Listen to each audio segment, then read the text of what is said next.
Hello friends, आपका स्वागत है हमारे चैनल पे। आज हम लोग पॉलिटिकल साइंस का एक छोटा सा टॉपिक डिस्कस करेंगे जिसका नाम है भारतीय संविधान की अनुसूचियां। इसे इंग्लिश में शेड्यूल ऑफ इंडियन कॉन्स्टिट्यूशन कहते हैं। ठीक है, टॉपिक शुरू करने से पहले इसके बारे में 2-3 बेसिक पॉइंट जान लेते हैं। सबसे पहले जानते हैं अनुसूचियां होती क्या है। जैसा कि हम लोग जानते हैं हमारा संविधान एक लिखित संविधान है और यह विश्व का सबसे बड़ा लिखित संविधान है। तो हमारे संविधान में सभी विषयों को लिखा गया है। तो इसमें कुछ विषयों की एक लिस्ट जारी की गई है जिसको हम लोग संवैधानिक भाषा में अनुसूचियां कहते हैं। ठीक है, जो जब हम लोग का संविधान लागू हुआ था, मतलब 26 जनवरी 1950 या फिर जब हम लोग का संविधान बना था, तो उस समय अनुसूचियों की संख्या 8 थी। ठीक है, और धीरे धीरे इसमें कुछ कुछ अनुसूचियों को जोड़ा गया है। जोड़ते जोड़ते ये अनुसूचियों की संख्या वर्तमान में कितनी हो गई है? 12 हो गई। तो यहाँ से भी क्वेश्चन आते हैं एग्जाम में। अगर क्वेश्चन आएगा कि मूल संविधान में कितनी अनुसूचियां हैं, तो हम लोग इसका आंसर 8 लिखेंगे। अगर पूछेगा वर्तमान में भारतीय संविधान में कितनी अनुसूचियां हैं, तो इसका आंसर हम लोग क्या करेंगे? 12 करेंगे। ओके, चलिए अब इसी को थोड़ा सा संक्षेप में जानते हैं। टोटल अनुसूचियां जैसे कि मैंने बताया 12 है। तो उस 12 को याद करने के लिए सबसे जो बेस्ट तरीका मुझे जो लगता है वो मैंने इस प्रकार से एक टेबल बना लिया है, जिसमें सबसे ऊपर में मैंने अनुसूची लिखी। अनुसूची की संख्या यहाँ होगी, पहली, दूसरी, तीसरी, इस प्रकार। और उसके बाद विषय, इसमें क्या विषय है। ठीक है, तो चलिए शुरू करते हैं। सबसे जो पहली अनुसूची है, इसमें भारत के बारे में बताया गया है। भारत मतलब भारत में कितने राज्य है, कितने केंद्र शासित प्रदेश है, इसका उल्लेख पहली अनुसूची में किया गया है। ठीक है, तो वर्तमान में अभी हम लोग जैसे जानते हैं कि भारत में 28 राज्य है। ठीक है, और यूटी यानी केंद्र शासित प्रदेश कितने? तो 8 केंद्र शासित प्रदेश है। जितने भी राज्य है, केंद्र शासित प्रदेश है, सबका उल्लेख पहली अनुसूची में किया गया है। ठीक है, अब आते हैं दूसरी अनुसूची में। दूसरी अनुसूची और तीसरी अनुसूची को हम लोग एक साथ पढ़ेंगे, बहुत ही सिंपल हो जाएगा। ठीक है, दूसरी अनुसूची में जो है वेतन और भत्तों का वर्णन किया गया है। ये किसका वेतन है? मेरे और आपके वेतन का वर्णन इसमें नहीं किया गया, संवैधानिक पदों का वर्णन किया गया। संवैधानिक पद मतलब प्रेसिडेंट, वाइस प्रेसिडेंट, यहाँ मैंने शॉर्ट में लिखा है हाई कोर्ट, सुप्रीम कोर्ट के जजों का वेतन जो होता है, सैलरी जो होती है, कैग जिसको हिंदी में नियंत्रण महालेखा परीक्षण कहते हैं, लोकसभा के अध्यक्ष, राज्यसभा, यहाँ मैंने RS लिखा है शॉर्ट में, राज्यसभा के सभापति, इस प्रकार से जो भी संवैधानिक पद होते हैं उनको कितना वेतन मिलेगा, भत्ता माने जो एक्स्ट्रा बेनिफिट्स होते हैं वो सब क्या क्या मिलेगी, इसका वर्णन दूसरी अनुसूची में किया गया है। तीसरी अनुसूची में शपथ ग्रहण का वर्णन किया गया है। ठीक है, शपथ ग्रहण किसकी? तो इन्हीं सब की, जो भी संवैधानिक है, राष्ट्रपति, उपराष्ट्रपति, हाई कोर्ट, सुप्रीम कोर्ट के जज, कैग, लोकसभा अध्यक्ष, राज्यसभा उपसभापति, सभापति, उपसभापति, सभी का शपथ ग्रहण। जब हम लोग देखते हैं ना कोई राष्ट्रपति बनता है तो शपथ समारोह होता है, तो उस शपथ समारोह का जो इस प्रकार का शपथ ग्रहण लिया जाएगा, इसका प्रावधान जो है तीसरी अनुसूची में किया गया है। ठीक है, अब आते हैं चौथी अनुसूची। चौथी अनुसूची जैसा हम लोग जानते हैं संसद के 2 सदन होते हैं, राज्यसभा, लोकसभा। इसमें राज्यसभा के बारे में कहा गया है। ठीक है, कि राज्यसभा में सीटों की संख्या का वर्णन किया गया है। हम लोग जानते हैं भारत में टोटल कितने राज्य है? 28 राज्य है। राज्यसभा 28 राज्य है और यूटी कितनी है? यूटी 8 है। ठीक है, पहले 29 राज्य और 7 केंद्र शासित राज्य से 7 यूटी थी, अभी थोड़ा सा चेंजेस हो गया है। तो इन्हीं पूरे भारत, इन्हीं से मिलकर ना भारत बनता है। हम लोग पढ़े ना कि भारत केंद्र और राज्यों का एक संघ है, केंद्र राज्यों का संघ है। तो इन्हीं में राज्यसभा, लोकसभा की कितनी सीटें होगी, किस प्रकार से इसके प्रतिनिधित्व होंगे, इसका वर्णन चौथी अनुसूची में किया गया है। जैसे कि एक एग्जाम्पल मैं दे देती हूँ, सबसे ज्यादा राज्यसभा की सीट कितने है? यूपी में। यूपी में टोटल 31 है। ठीक है, 31 सीटें हैं। और हम लोग की जो राजधानी है दिल्ली, दिल्ली में कितनी सीटें हैं? दिल्ली में 3 सीटें हैं। ठीक है, इसको हम लोग थोड़ा किसी और नेक्स्ट वीडियो के माध्यम से थोड़ा डिटेल में जानेंगे, या मैंने संक्षेप में बता दिया। अब आते हैं 5वीं अनुसूची। 5वीं अनुसूची में जो है प्रशासन नियंत्रण का उल्लेख है। किसकी पर प्रशासन नियंत्रण? तो SC ST। यहाँ मैंने यह SC से आप सुप्रीम कोर्ट मत समझ लीजिएगा, यह SC मतलब शेड्यूल कास्ट, ST मतलब शेड्यूल ट्राइब, यानी अनुसूचित जाति और अनुसूचित जनजातियों के क्षेत्र का उल्लेख है। जैसे कि हम लोग जानते हैं जब देश आजाद नहीं हुआ था, बहुत पहले जो हमारे समाज के जो पिछड़े वर्ग थे उन पे बहुत अत्याचार होते थे, उन पे बहुत सारा भेदभाव किया जाता था। इन्हीं भेदभाव को दूर करने के लिए, उन क्षेत्रों में विकास करने के लिए, उनको आगे बढ़ाने के लिए ही इसमें 5वीं अनुसूची में इसका उल्लेख किया गया है। ठीक है, अब इसी से संबंधित 6वीं अनुसूची, 6वीं अनुसूची में भी इनका ही वर्णन किया गया, लेकिन यहाँ एससी का वर्णन नहीं किया गया, एससी शब्द का प्रयोग नहीं किया गया, यहाँ सिर्फ एसटी का प्रयोग किया गया, मतलब शेड्यूल ट्राइब, जिसे हिंदी में अनुसूचित जनजातियां कहते हैं। ठीक है, इनके प्रशासन का उल्लेख किया गया है।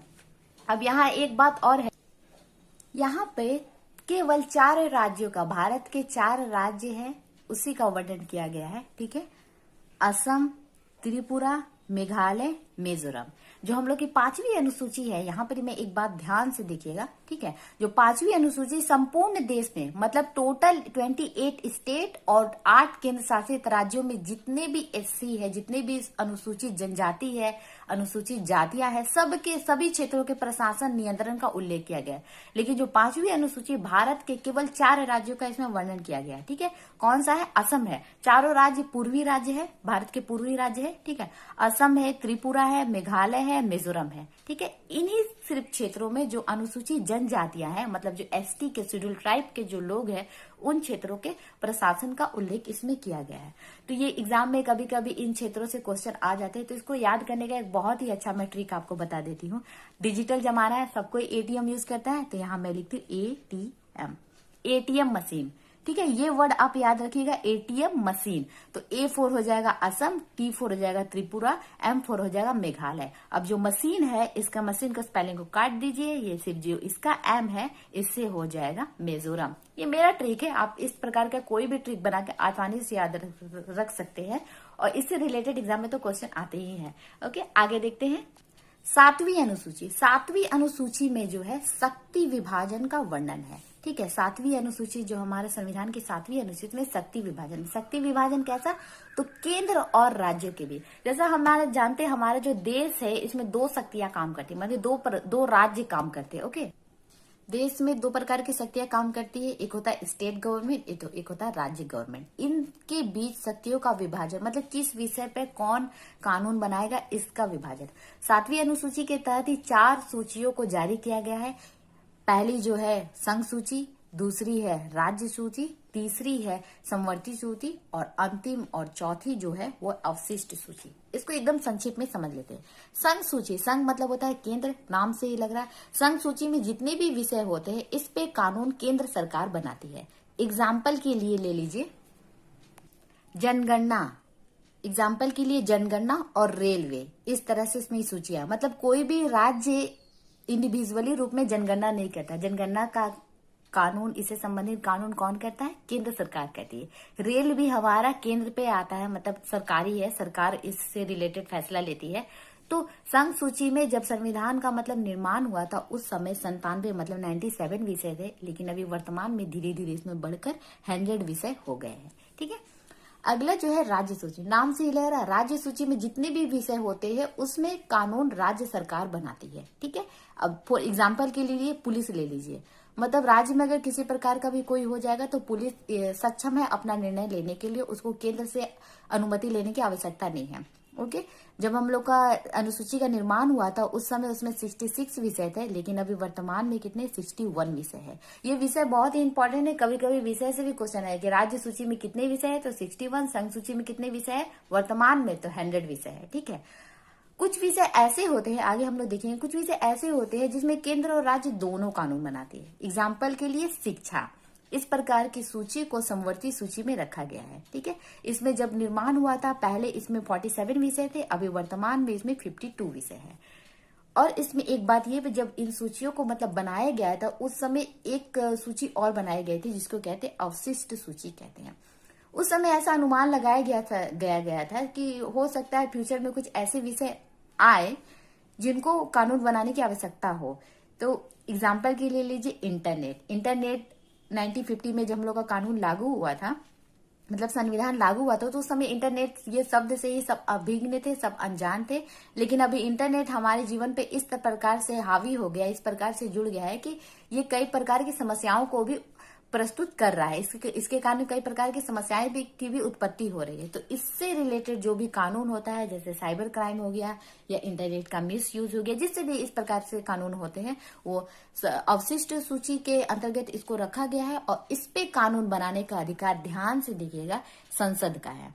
संसद मतलब लोकसभा, राज्यसभा, राष्ट्रपति। ओके, और संसद अगर ऑप्शन में ना हो तो हम लोग गवर्नमेंट पे टिक कर सकते हैं। इस पे कानून या तो संसद बनाती है या गवर्नमेंट। गवर्नमेंट मतलब दोनों एक ही है, ऑप्शन में आपको संसद या गवर्नमेंट दोनों में से एक मिल जाएगा। लेकिन याद है कि अवशिष्ट सूची जो होती है वो केंद्र के अधीन होती है। ठीक है, अब देखते हैं 8वीं अनुसूची। 8वीं अनुसूची में बहुत ही इंटरेस्टिंग बात है, वह है भाषाओं का वर्णन। जैसे कि हम लोग जानते हैं हमारे देश में बहुत सारे धर्म के लोग रहते हैं, बहुत भाषा बोलने वाले लोग रहते हैं, लेकिन ऐसे तो भाषाएं बहुत है, लेकिन सभी भाषाओं को संवैधानिक दर्जा नहीं प्राप्त है। जो हम लोग का संविधान का निर्माण हुआ था तो उस समय केवल 14 भाषाओं को ही मान्यता प्राप्त थी। ठीक है, इसको एक समीकरण के थ्रू, ठीक है, 14 + 1 + 3 + 4। ठीक है, जब संविधान को मैं इजी वे में समझाती हूँ, जब संविधान बना था, ओके, तब हम लोग के देश में जितनी भी भाषाएं बोली थी उसमें से मात्र 14 भाषाओं को ही संवैधानिक दर्जा दिया गया था।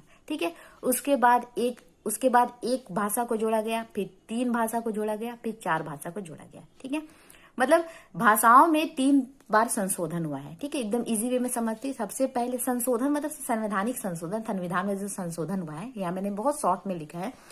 जो 21वां संविधान संशोधन हुआ था वो हुआ था 1967 ईस्वी में। इसके साथ संविधान में सिंधी भाषा को जोड़ा गया था। सिंधी भाषा को मतलब संवैधानिक दर्जा मिला था।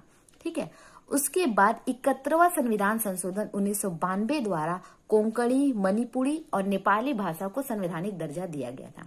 उसके बाद 92वां संविधान संशोधन 2003 द्वारा मैथिली, बोडो, डोगरी और संताली भाषाओं को संविधान में दर्जा दिया गया था।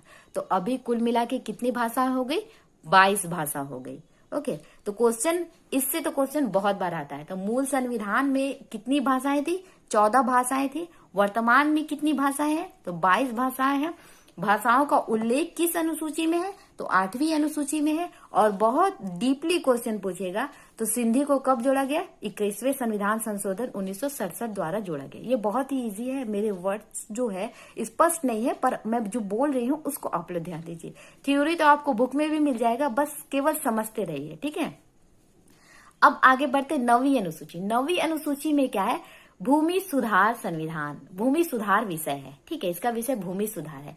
यहाँ पर एक बात मैं फिर आपको रिमेम्बर करा देती, जब हम लोग का संविधान बना था तो तब अनुसूचियों की संख्या केवल 8 थी। अब हम लोग 9वीं पढ़े, मतलब इन सूची को जोड़ा गया था। ठीक है, तो 9वीं संविधान कब लागू हुआ? 1950 ईस्वी में लागू हुआ। इसके ठीक 1 साल बाद यानी 1991 में, ठीक है, हम लोग के संविधान में सबसे पहला संशोधन हुआ। पहला संशोधन, ओके, पहला संशोधन 1991 द्वारा भारतीय संविधान में अनुसूचियों में 9वीं अनुसूची को जोड़ा गया। इसमें भूमि सुधार। अब भूमि सुधार होता क्या है? इसमें मतलब जब देश आजाद हो रहा था, देश के लिए कानून बन रहे थे, तो भूमि के लिए मतलब जमीन वमीन के लिए बहुत सारी लड़ाइयां लड़ी गई। उसमें बहुत सारा सुधार किया गया। कुछ बोलती थी केंद्र के अधीन रहेगी, कुछ जमीन केंद्र उस पे कब्जा करना चाहता था, कुछ राज्य उसमें कब्जा करना चाहता था। ठीक है, तो इसमें सुधार के लिए 9वीं अनुसूची को इसमें एक विषय दे दिया गया, जिसमें कानून बनाने के लिए अधिकार दे दिया गया। ठीक है, अब आते 10वीं अनुसूची। 10वीं अनुसूची को भी 92वां संविधान संशोधन 1985 के द्वारा जोड़ा गया था। ठीक है, मतलब हम लोग के संविधान में, मैंने शॉर्ट में लिखा, आप लोग समझ जाइए। संविधान संशोधन जो 52 हुआ था उसमें 1955 में हुआ था। इसमें इस 10वीं अनुसूची को जोड़ा गया था। इसका विषय क्या था? दल बदल का इसमें प्रावधान था। दल बदल 10वीं अनुसूची, इसको मैं एकदम इजी वे में समझती हूँ। ठीक है, मान लीजिए एक तरफ कांग्रेस पार्टी है, ठीक है, और दूसरी तरफ बीजेपी है। तो पहले ऐसे क्या होता था, एक पार्टी अगर जीत जाती थी तो दूसरे जो हारी हुई पार्टी के लोग आते थे, जीती हुई पार्टी में शामिल हो जाते थे। तो इससे क्या होता, सिस्टम पूरी तरह से मतलब डिसबैलेंस हो जाता था। तो 10वीं अनुसूची में ये कानून लाया गया कि अगर कोई भी सदस्य अपनी पार्टी बदलना चाहता है, अपने दल को बदलना चाहता है, तो वो चुनाव से पहले ही बदले। ठीक है, मान लीजिए यदि बीजेपी, कांग्रेस का कोई पार्टी बीजेपी में शामिल होना चाहता है तो वो चुनाव से पहले ही शामिल हो जाए। ऐसा नहीं कि अगर बीजेपी जीत गया है तो इसके कुछ सदस्य आके इसमें शामिल हो गए, इस प्रकार से उनको इसमें शामिल नहीं किया जाएगा। ठीक है, एकदम इजी है। अगर आपको किसी मतलब पार्टी में जाना ही है तो चुनाव से पहले अपने मन चाहे पार्टी को चुन लीजिए और तब तक उस पार्टी में बने रहिए जब तक अगला चुनाव नहीं आता है। ठीक है, तो इसका प्रावधान 10वीं अनुसूची में देखने को मिलता है। ठीक है, अब आते 11वीं अनुसूची। 11वीं अनुसूची को 73वें संविधान संशोधन 1993 द्वारा जोड़ा गया है। इसमें पंचायती राज व्यवस्था का वर्णन है। पंचायत मतलब ग्राम स्तर पर जो हम लोग की गांवें होती है उनको सुधार, उनके विकास के लिए ग्राम पंचायत को 11वीं अनुसूची में जोड़ा गया है। तो इसको इस प्रकार पे से भी बहुत इजीली याद सकते हैं, ग्राम से 11 से ग्राम पंचायत। ठीक है, यानी पंचायत तो ग्राम में ही होता है, गांवों में भी होता है। ठीक है, और इसमें इसके विषय भी पूछते हैं। तो पंचायती व्यवस्था के अंतर्गत कितने विषय है? तो पंचायती राज व्यवस्था के अंतर्गत वर्तमान में अभी 29 विषय है। ठीक है, 29 विषय में क्या क्या आ जाएगा? जैसे सड़क आ जाएगा, गांव की सड़क है, टेढ़ी मेढ़ी है, उसमें सुधार करना है। ओके, नहर है, गांव में नहर होती है, खेती होती है, सिंचाई है। इस प्रकार से छोटे मतलब विषय को मिलाकर टोटल 29 विषय इसमें शामिल है। ठीक है, गांवों में तो सुधार हो गया, अब शहर में सुधार की बारी आई। तो शहर में सुधार के लिए 12वीं अनुसूची को जोड़ा गया। 12वीं अनुसूची को 93 में ही एक और संशोधन हुआ। ठीक है, संशोधन नंबर 74 और ईयर है सेम 1993। इसमें नगर पालिका, जिसको हम लोग म्युनिसिपालिटी कहते हैं। ठीक है, नगरों में सुधार करने के लिए 12वीं अनुसूची में इस विषय को शामिल किया गया है। ठीक है, ये भी क्वेश्चन पूछा, नगर पालिका मतलब 12वीं अनुसूची में टोटल कितने विषय है? तो 12वीं अनुसूची में वर्तमान में टोटल विषयों की संख्या जो है वो 18 है। ठीक है, वर्तमान में नगर में हम लोग देखते हैं ना, सफाई हो रही है कहीं पर ही, मतलब सड़कें, यहाँ भी सड़कें बन रही हैं, फिर पानी की व्यवस्था हो रही है। तो ये सारा विषय जो होता है नगर पालिका का होता है और इसको 12वीं अनुसूची में जोड़ा गया है। ओके, तो फ्रेंड्स ये रहा आज का टॉपिक थोड़ा सा लेंदी हो गया पर ये बहुत ही इंपॉर्टेंट है। इससे रिलेटेड एग्जाम में क्वेश्चन आते ही है। और बस आप इसको अगर एक बार वीडियो देखने के बाद एक बार किसी भी बुक से या अपने नोट्स बनाया उसको एक बार जस्ट रीडिंग कर लीजिए। अगर दोबारा फिर किसी प्रकार का कंफ्यूजन हो तो फिर एक से बार एक वीडियो को देख लीजिए। उसके बाद एग्जाम में आपके कोई भी क्वेश्चन नहीं छूटेंगे, ये पूरी पक्की बात है। तो वीडियो देखने के लिए तब तक बहुत बहुत धन्यवाद और हमारे साथ इसी प्रकार बने रहिए और इसी प्रकार अपना समर्थन, अपना साथ हमारे साथ बनाए रखिए और टफ टॉपिक आपके इसी प्रकार बने रहेंगे। जाते जाते मैंने एक छोटा सा 2 सवालों का क्यूज रखा है, तो इसका आंसर आप लोग कमेंट सेक्शन में देने का प्रयास कीजिए। जिसमें पहला सवाल है, पौधे की आयु का पता पौधे के किस ऊतक के वलय को गिनकर लगाया जाता है? ठीक है, number A phloem, number B xylem, number C दीन ऊतक, number D none of these. इसका मतलब इनमें से कोई नहीं। दूसरा सवाल है, पंचायती राज व्यवस्था का संबंध किस अनुसूची से है? आपके ऑप्शन ये रहे, नंबर ए 10वीं अनुसूची, नंबर बी 6वीं अनुसूची, नंबर सी 11वीं अनुसूची और नंबर बी 12वीं अनुसूची। जो भी आपके सवाल है कमेंट सेक्शन में देने का प्रयास कीजिए। वीडियो देखने के लिए फिर से एक बार बहुत बहुत धन्यवाद।